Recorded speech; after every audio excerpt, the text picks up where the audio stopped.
I'm actually going to talk a little bit more about my area of expertise, which is the bioinformatics side of data science, and a little bit more specifically about human genomics, although I will mention some of the other genomics towards the end. So data science is really an interdisciplinary field that uses various different methods, algorithms, systems, etc., to work on structured and unstructured data to derive novel insights. And the key components would be data mining, machine learning, and big data. And we see that when all of these require data infrastructure and tools.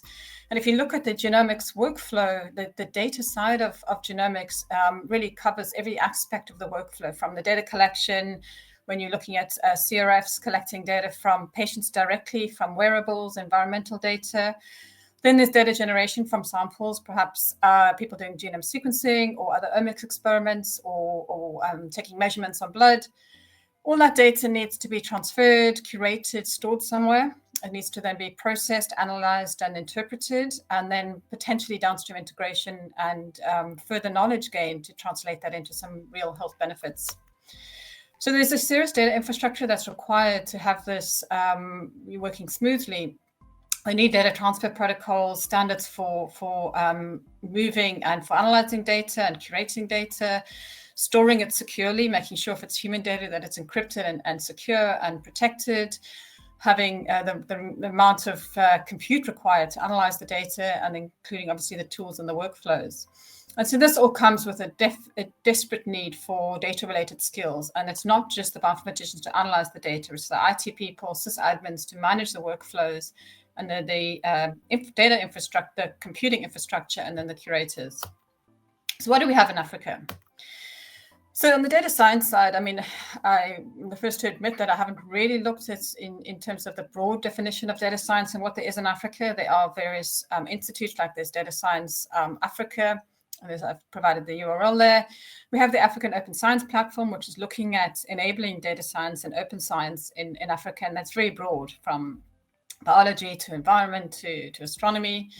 And then, of course, many of you be aware of the new NIH initiative, the Data Science in Africa for Health, and that's just the funding's the awards are being made anytime soon. So in bioinformatics, we've seen a huge increase in bioinformatics capacity in Africa, and I think that's largely to H3 Bionet. When we started 9 years ago, I think we were in a very different state to where we are now in terms of what capacity we have. But there are also other initiatives. So the African Society for Bioinformatics and Computational Biology and regional groups of the International Society have all helped to develop bioinformatics awareness and training in Africa. So H3 Bionet is a Pan-African bioinformatics network for H3 Africa. So as Ambrose said, it's quite widespread. We have 28 partners in 17 countries, more than 200 different members across the continent. And our aim is really to build the infrastructure in terms of the compute, the workflows, the tools, and the skills to enable genomics research in Africa. We've trained more than 4,000 individuals to date on various aspects of data. And we try to encompass all these pieces of the data infrastructure. So in terms of the data infrastructure, the storage and computing, we have built an infrastructure that's up to 40 million. We've used 40 million core compute hours to date. We can store 3 petabytes of data. If we look at the different components around the continent and we put those together, so we have built reasonable infrastructure and also secure data storage and movement, trying to get over the poor internet we have in many countries. We've also built the infrastructure for storing and archiving African genomics data, and this is based on the infrastructure that's the architecture of the European Genome Phenome Archive at the European Bioinformatics Institute. So we've really tried to model it on a robust system to ensure safe, secure transfer of data, storage of data, and access to data. And in doing so, we've trained systems administrators and bioinformaticians in order to be able to set up this infrastructure and run it effectively. We've also done a lot of work in terms of data management, so providing support on general data management. We've had a lot of training and provide resources for creating data management plans. And then we have a lot of expertise now in clinical data management, specifically using REDCap. And so we've trained people in data management courses, and we have this REDCap Africa monthly meeting. When it comes to the tools, we know that for genomics, many tools exist around the world, and we really don't want to reinvent the wheel because they've been developed and benchmarked by the best.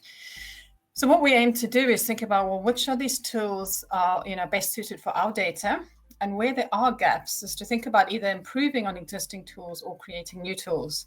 So this is just a list of some of the tools that we have been working on in H3A Bionet. So they cover things from analysis of whole genome sequence data to array data to pathogen genomics data, and then also data interpretation and visualization.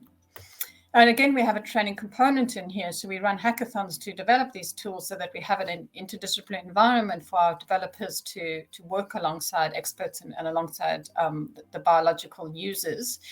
And then we also run analysis workshops for people to be able to run these tools to analyze their own data.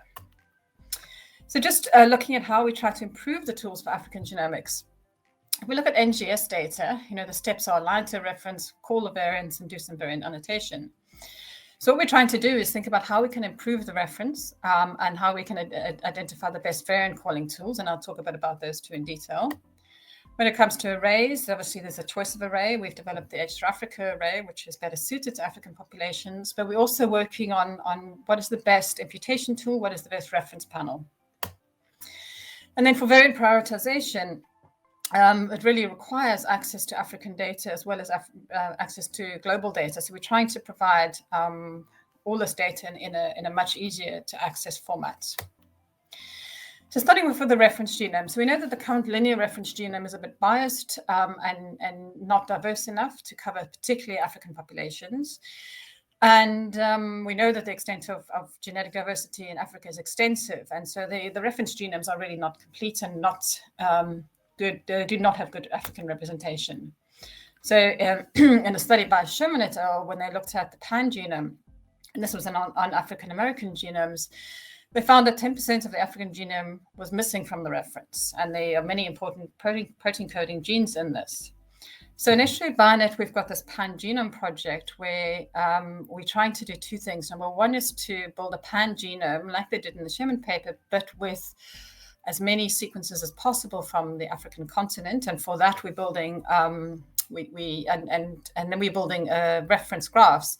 And for these, we're generating long read sequence data so we can get high quality long reads to be able to resolve regions that are typically quite difficult to resolve. So we're generating a pan-genome from these, and we will then look at assessment of variant calling off the pan-genome and the reference graph to see whether they actually do improve the reference alignment and variant calling in African genomes. So we've just recently started working with the International Human Pan-Genome Reference Consortium. We've started joining their working groups because they are building this new diverse pan-genome and reference graph for human genomes. And so it makes sense for us to align our efforts to them. So just to illustrate why we need to build these reference graphs and think about pan-genomes. So this is an example from a bacterial genome, Mycobacterium tuberculosis, that we've been working on. So this is where we first explored reference graphs. And the idea of the reference graph is that you have an alignment. If you see an A, we have an alignment of several different sort of major lineages or major strains. And then you'll see that within that alignment, there are regions that are completely conserved. And then there are regions of variation from that alignment. So in C, you'll see that where those regions are conserved. In D, you can collapse that down to a single reference linear sequence. But then where there are positions that are diverges or major structural rearrangements, you can represent those as a graph and a bifurcation on the graph. So it's a variation on what is the norm. So you have some parts that are linear, and then these pieces that or graph structures that branch out. So for TB, we used these genome graphs and built a pan-genome to do some alignments for a set of transcriptome sequences that we had, so RNA-seq data. So we used the main reference, H37RV, and then some of the clinical isolates and the Beijing strains, because the strains that we were working with in this particular experiment were Beijing. So when we aligned the RNA-seq data to the H37RV genome, we found that actually there was not 100%, I mean, there's never 100% alignment of your reads, but it wasn't as good as it could be. And the H37R genome is actually quite a bit smaller than the Beijing. And when we looked and now aligned to our reference graph, we found that actually the 4 genes that are all in the operon that happen to be the ones that were important for this particular experiment, because they were significantly differentially expressed during all conditions, happen to be part of this operon, which in H37RV is in fact truncated. It's missing the half of the third and the whole of the 4th gene. So if we had aligned it only to H37RV, we would have completely missed this significant finding. And so when we have mapped it to the full genome, we get much better alignment. So it just shows you that if you don't use the correct reference, you're going to miss data. What if those disease-causing variants are in fact on pieces of the African genome that are not in our reference genome? The other thing we explored was variant calling. So there are many different variant calling tools that are available, and there are some overlaps, but they are. We use simulated data, so the golden VCF is what the SNPs should be. But you can see that there are a lot of SNPs that are uniquely called by specific tools. And when we simulated African and European data, high coverage and low coverage, you can see that for the true positives, there was quite a big difference for the different tools in how many variants or the percentage of true positives for European versus African. Percentage false positives also vary by tool and by population ancestry, and same with false negatives. So this is, I mean, and Emil Chimusa talked a bit about benchmarking tools yesterday, and he's been involved in this project as well. There are definitely biases in the tools for the different populations. So another consideration is joint calling. If you do single sample variant calling versus joint calling, you also need to think about variations in the results. So for the genotyping arrays, we're also assessing the imputation. We're looking at the tools for general imputation and HLA imputation. We're looking at different reference panels. What is the impact of size and diversity of the reference panel, and the impact of sample size in terms of the number of samples you're imputing at once. So this is the project, a collaborative project with this group at WITS. And the issue, of course, here is that many of these reference panels are not publicly available. Even the H-Africa one is not publicly available, so they get run as a service, and they're usually tightly linked to particular tools. So it's really quite difficult to assess them side by side. But we've nearly finished our assessment, and we're going to be submitting a paper hopefully soon on that. And then improving downstream interpretation. There are many tools that we're trying to work on that can improve this. But when you look at variant prioritization, this often relies on math data. So you need access to frequency data for African populations at a level of granularity that is not just African. We need a level of granularity that shows you the different regional variations in Africa. This is very limited in terms of its accessibility. If it is available, it's not necessarily accessible, and the granularity, for example, in NOMAD is not fine enough. So we've worked on the African Genome Variation Database. This is, and it's going to be released soon. So this provides an interface for browsing African data, but with greater granularity. So what we've done is for now, we've pulled in all just the publicly available African data. And we've tried to sort of map this specifically to geographical regions. So it provides for each variant a list of information, so links to curated databases, information on the frequencies. You can filter the data, so you can find all data from a particular country for a particular genomic region, for example, and then get the population frequencies now distributed with specific geographical locations within Africa. And then there's also a link to add, to view the NOMAD data on top of that, which is of course much less fine-grained. We also have a map view where you can look at for a particular frequency, for a particular SNP, what is the frequency across different populations. So we hope this will help to increase accessibility of African frequency data, and we'll also have different levels of access so that data that can't be made fully public can go in here, but under registered or controlled access. So we're hoping to leverage these tools and the data that we can collect in these tools for, as an example, in application in rare diseases. So we know that for rare diseases, the diagnosis now often relies on doing whole genome sequencing, but you need now good reference genomes for healthy individuals to be able to compare against, to be able to filter your variants and think about what variants might be associated with this disease. So AGBD forms a reasonable option for this. So if you think about the workflow, you'll do whole genome sequencing, and then you want to do filtering of SNPs for the maps and clinical significance, and then the variant annotation. So if we have what we're working on is a tool in AGBD such that filtering can be done, obviously different levels of access. And then also for this, we'd obviously need to split into cases and controls, because for this filtering, you'd only want to be using case control data. And then we're also developing a genomic medicine portal, which is curating, pulling out all that vast amount of information that's out there about what is the clinical significance of variants and putting those into a curated portal. And then, of course, you can now access things like matchmaker exchange. So this is for looking at diseases, particularly rare diseases, if you want to compare your case to something that's been seen around the world. And then you can also run a beacon query, which is we also have available from AGBD. So what is a beacon? So a beacon, if we think about the way people share data, you ideally would go get a data set, download it, and then find your variant of interest. What a beacon allows you to do is a very simple query across multiple data sets around the world to say, for this particular position on this particular chromosome for a particular genome build, have you seen an A? So you just happen put in a particular allele.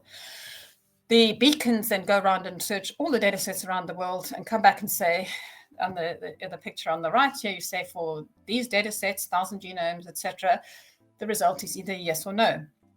And so you're very simply saying, seeing what is out there without your data being given away. And there are further extensions that have been developed for this already now, Beacon version 2, where this now includes, you can add phenotypes. You can say, yes, I've seen this, and that was associated with a particular phenotype in my cases, or I've seen this in this data set at a particular frequency. So EGA offers a beacon. If you submit your data to EGA, you can also select whether you're happy to have your data available as a beacon, and this can be under controlled, registered, or open access. So beacons allow you to access very small pieces of information, because sometimes you really actually only want to check a couple of variants that you maybe have got from your GWAS. But what if you want to access larger data sets to do big meta-analyses and to increase your power? So this is just to illustrate why you'd want to do this. We've got a UK Biobank data. We did just a quick study of a particular trait in African samples, African ancestry samples, only about 3,500. European ancestry samples, 470,000. So you can see the orders of magnitude of p-values that you get that are different because of the sample size. So you can see the power, how the power changes by increasing the order of magnitude of the sample size. So how do you get to these bigger samples? What does it take to scale? So Ambrose has published this amazing paper on a fantastic vision for sequencing 3 million genomes across Africa, but this is not coming cheap. So they estimate $450 million per year for this to actually happen. And I think this is something that is amazing and needs to be done in African populations because of the amazing diversity we have. So in the Nature paper that was published at the end of last year for the HF Consortium, it showed about 3.5 million novel variants. But even just between the second last and last population, as you add new population, there were already an additional 6,000 novel variants. So if you try and extrapolate that to over 2,000 ethno-linguistic groups across the continent, as we add these new groups, we're looking at a potential for more than 12 million completely novel SNPs. And so there's amazing potential for such a project to really improve our knowledge on SNPs in African populations and worldwide populations. But if you look at the data itself, the data requirements, so if Gerrit has done some calculations. So if you do, 30x coverage, you've got your FASTQs, you use CRAM format, which is compressed BAM, and your GBCFs, for 3 million, You're looking at about 600 petabytes of storage, a bit less if you don't keep the fast queues, and 105,000 CPU years. So this is basically calculated based on our current reference panel, which is about 5,000, and then extrapolated. When you get to the next step of genomics DB import, you're getting to, I mean, it's a smaller amount, 36 petabytes and 1,000 CPU years. Then you've got to do the joint calling and another 2,800 CPU years. So you're looking at about 1,500 petabytes of storage, less if you don't have the fast queues, more than 100,000 CPU years. If we look at the average costing based on the quote we'd received from one of the cloud providers, you're looking at $34 million for storage, but more than $3 billion for compute. So it's a huge computational cost. But these, of course, can be cut down if you do sort of a bit more parallelization, you remove files that you don't need, and you manage your uploads and downloads, because it's downloads of data from the cloud that are the most expensive. And then you can consider other options like commercial options like Dragon and Sention and Parabricks as different compute processing options. But either way, it needs very good planning, a lot of computing infrastructure, a lot of money, and none of this actually factors in the human costs required in terms of setting up this infrastructure and obviously managing and analyzing this data. So it's definitely something we should take on, but we need to sort of do some careful planning. So what can we do in the meantime if we don't have this huge data set?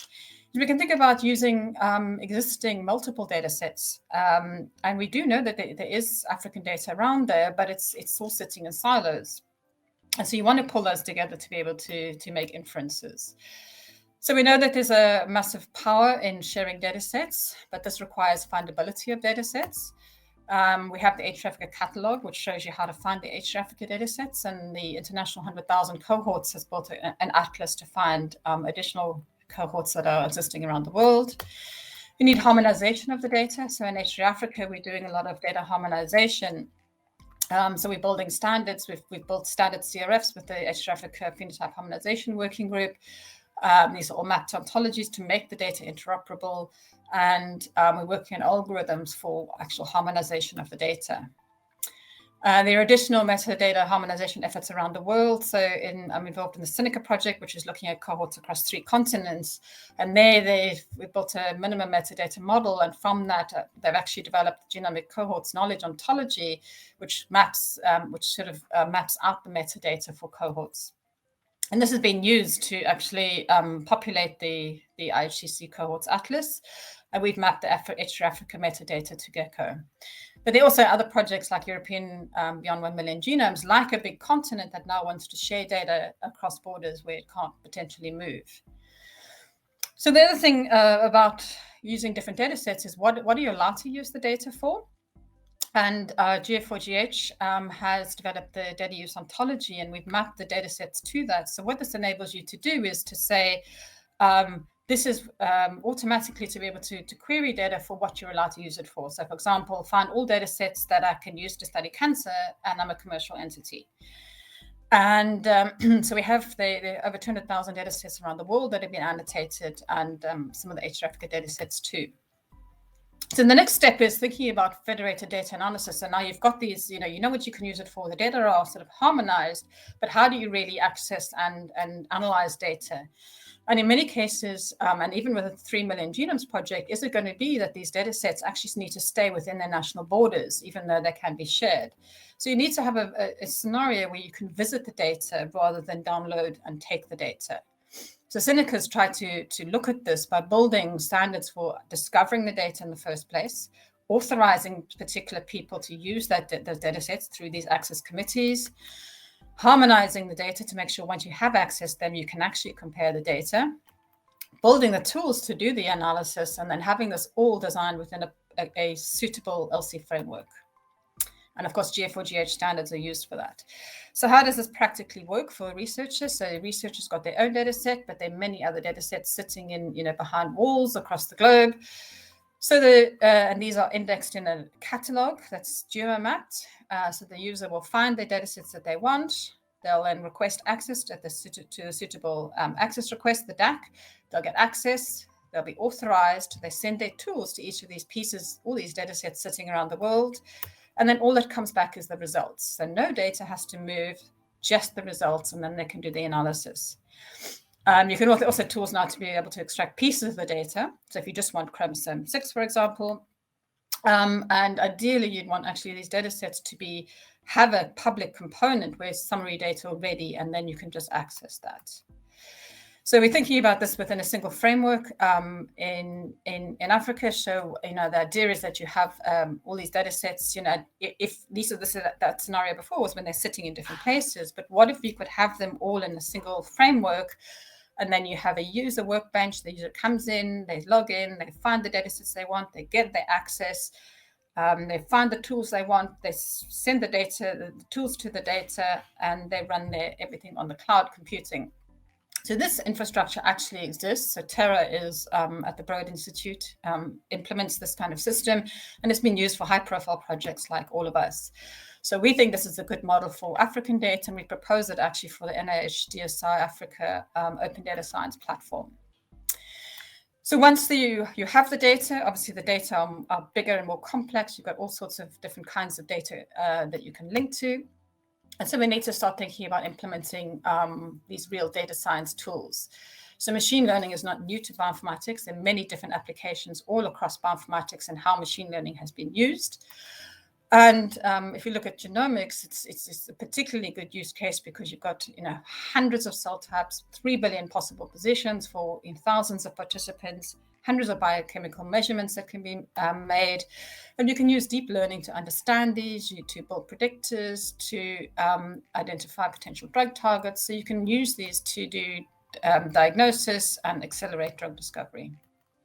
So we've got an ML project in H3Bionet where we're trying to build tools and glossaries and provide support and actually implement tools to see what are the best sort of ML tools for the best data sets. So we have these a glossary, we're building training materials. We're trying to find, we've actually got some data sets that are now being applied. So we have building the expertise for real data science. So just to finish off then, because I know my time is up, genomics activities in Africa are increasing, not just with human genomes, but also pathogen genomes. We've seen a huge acceleration in the sequencing of the SARS-CoV-2, particularly by Christian Happy's group and Tulio de Oliveira in South Africa. The Africa Biogenome Project's being launched to sequence all sorts of diverse flora and fauna in Africa. So we need to make sure we can scale, that's infrastructure and skills to keep the data and analysis on the continent.